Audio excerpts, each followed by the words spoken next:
To cut you guys off earlier, but I just wanted to let you finish your thoughts before we move on to this next topic. Skip Bayless, one other point, Molly, that I needed to remind our national television audience is that years ago when I was covering collective bargaining negotiations, when I was getting to know the Hall of Famer that was Isaiah Thomas and obviously Charlie Grantham, the former president and executive director of the NBA Players Association, Isaiah Thomas, I recall telling me at that time, not only when he was president of the Players Association, was he insisting on more representation as presidents, coaches, referees, scouts, but he also stood up and demanded that there be at least one black beat writer representing every team in the NBA because of the enormity of black athletes representing the sport. Because he was saying that if you want stories to be told about black people, how the hell are you going to do it without having black people tell some of those stories? So that's one of the things that's incredibly important to know. You're the president of the Players Association. You're the association, period, and you stood up and you spoke out about these issues. I personally believe that is at least one of the beginning stages when Isaiah Thomas started to be hated.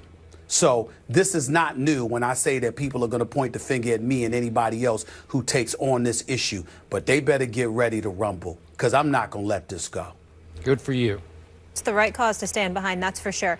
Let's get into another serious subject. In a column for theundefeated.com, Jerry Bembry writes about America's love-hate relationship with LeBron James. At least it's serious for us here on First Take. In two separate 2015 Harris polls, LeBron was voted as America's most popular male athlete and the least popular athlete. So Bembry asked a basketball fan from New York about why James is so polarizing. Quote, he's a person who was given a position that historically had to be earned. The ingredients that go into the imagery of James is kind of whack. He's the rare athlete that I don't want to see win because you will never hear the end of it. Stephen A., how do you explain him being so polarizing? Well, it's jealousy. Some of it is self-inflicted, as Skip points out, because you came into the league being celebrated before you had accomplished anything. You were a global iconic figure before you won a championship. I think primarily some of the cynics, the criticism that comes in LeBron James' direction is due to the fact that people resent that he was celebrated prematurely and that he got it before he actually deserved it. My position is that, but it doesn't take away from the fact that he ultimately earned it and that he never cheats us, that he constantly goes out there and gives full effort. That's a very, very big thing with me. You know, my favorite commercial of all time is Michael Jordan driving to the United Center and then getting out of his car and walking through the tunnels and the corridors of the United Center into the Bulls locker room.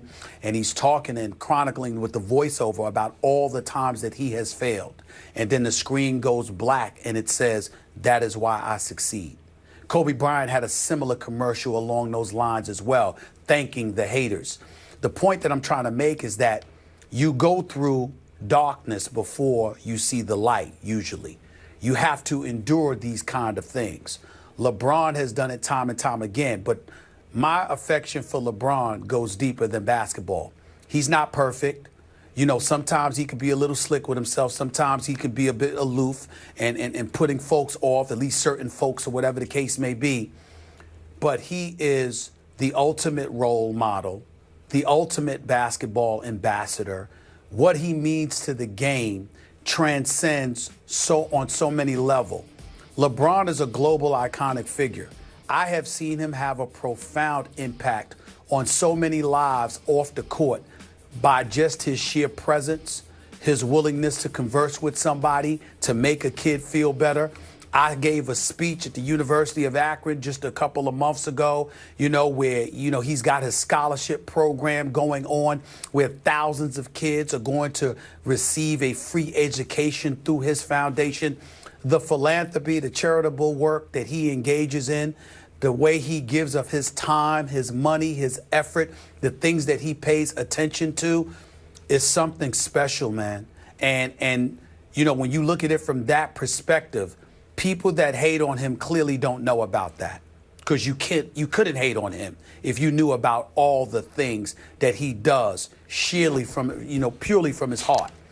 If you're hating on him, it's strictly due to basketball, and it's due to the celebration that you believe he's received prematurely. But I would submit to anyone that knows anything about him, that's being a bit short-sighted, because there is far more to LeBron James than just basketball. He is a role model extraordinaire. He's a great guy.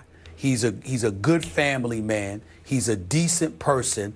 He takes care of his, you know, his inner circle, his family, et cetera, and he represents the NBA just as good as anyone in the sports history. He was on a cover of Sports Illustrated since he was 17. And with the advent of social media, Twitter and Facebook and beyond, and all of these outlets in which it would be easy to find yourself in precarious situations, finding yourself getting denigrated because of it, etc. The only flaw or stain on this man's entire resume over his 13-year career is, quote unquote, the decision, the manner in which he elected to handle the announcement that he was taking his talents to South Beach. That is the only negative thing attached to his entire career off the court. And I think that is just sensational. And I'm proud of him. I hear everything you just said. I agree with everything you just said. LeBron is an all-time great role model. Now, I don't know him well, but I'm looking from a distance. I don't know him at all. He comes off as a really good guy, good-hearted man who always lives up, always tries to do the right thing, to be that, what we talked about, that face of the league, the best role model, not just in basketball, but in sports. I get all that. I have never criticized the man's greatness, because Stephen A., has there ever been anybody better? I know Oscar averaged a triple-double, but in this day and age, with the competition that LeBron faces, nobody has ever been able to fill a box score the way LeBron can fill a box score. And I continue to say he is still the best passer in this entire league. I'll take him as a passer, a distributor of the basketball, over anybody in this league. Chris Paul, you name it, I'll take LeBron. Now, for years and years on this show, I've been branded a LeBron hater. And yet, again, from my heart, I don't hate him. I just had one issue that a lot of people don't have with him, and that is, for as great and gifted as he is, to me, I have doubted his mental toughness under fire late in games. I've called it lacking the clutch gene.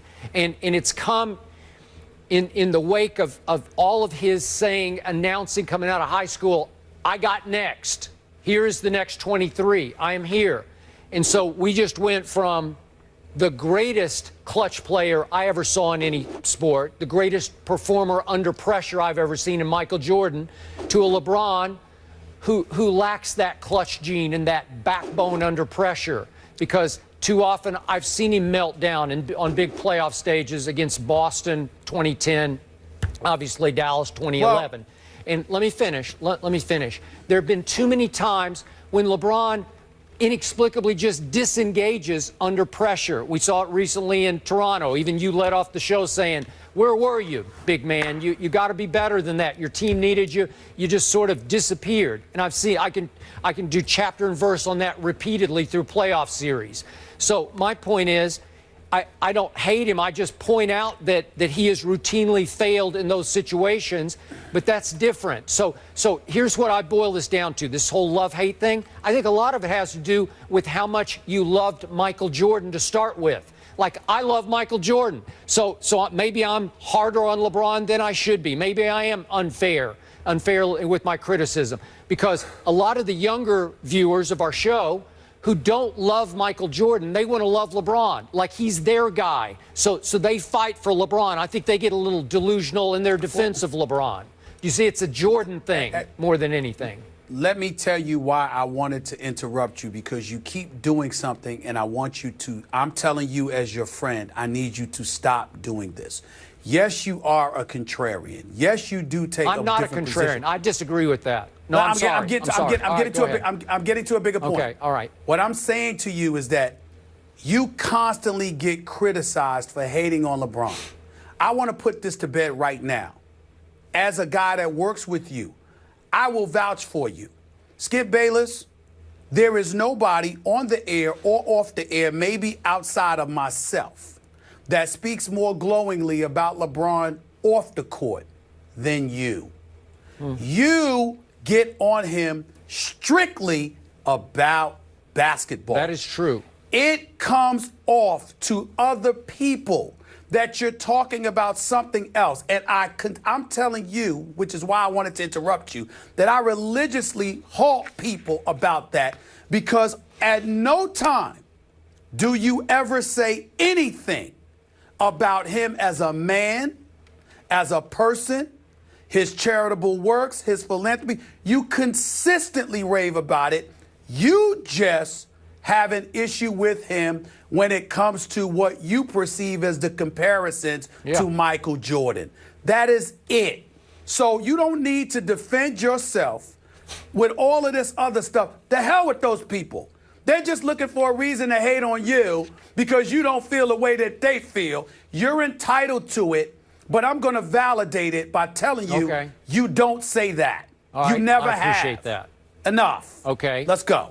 I got it. But I do think this all boils down to how much you love Jordan will be how much you hate Definitely LeBron, interesting, you know? and then maybe Curry's going to get into that conversation eventually. But we want our First Take fam to weigh in here on Twitter. Go to our First Take page, vote yes or no. Are you a fan of LeBron or not? We'll share those results in a little bit.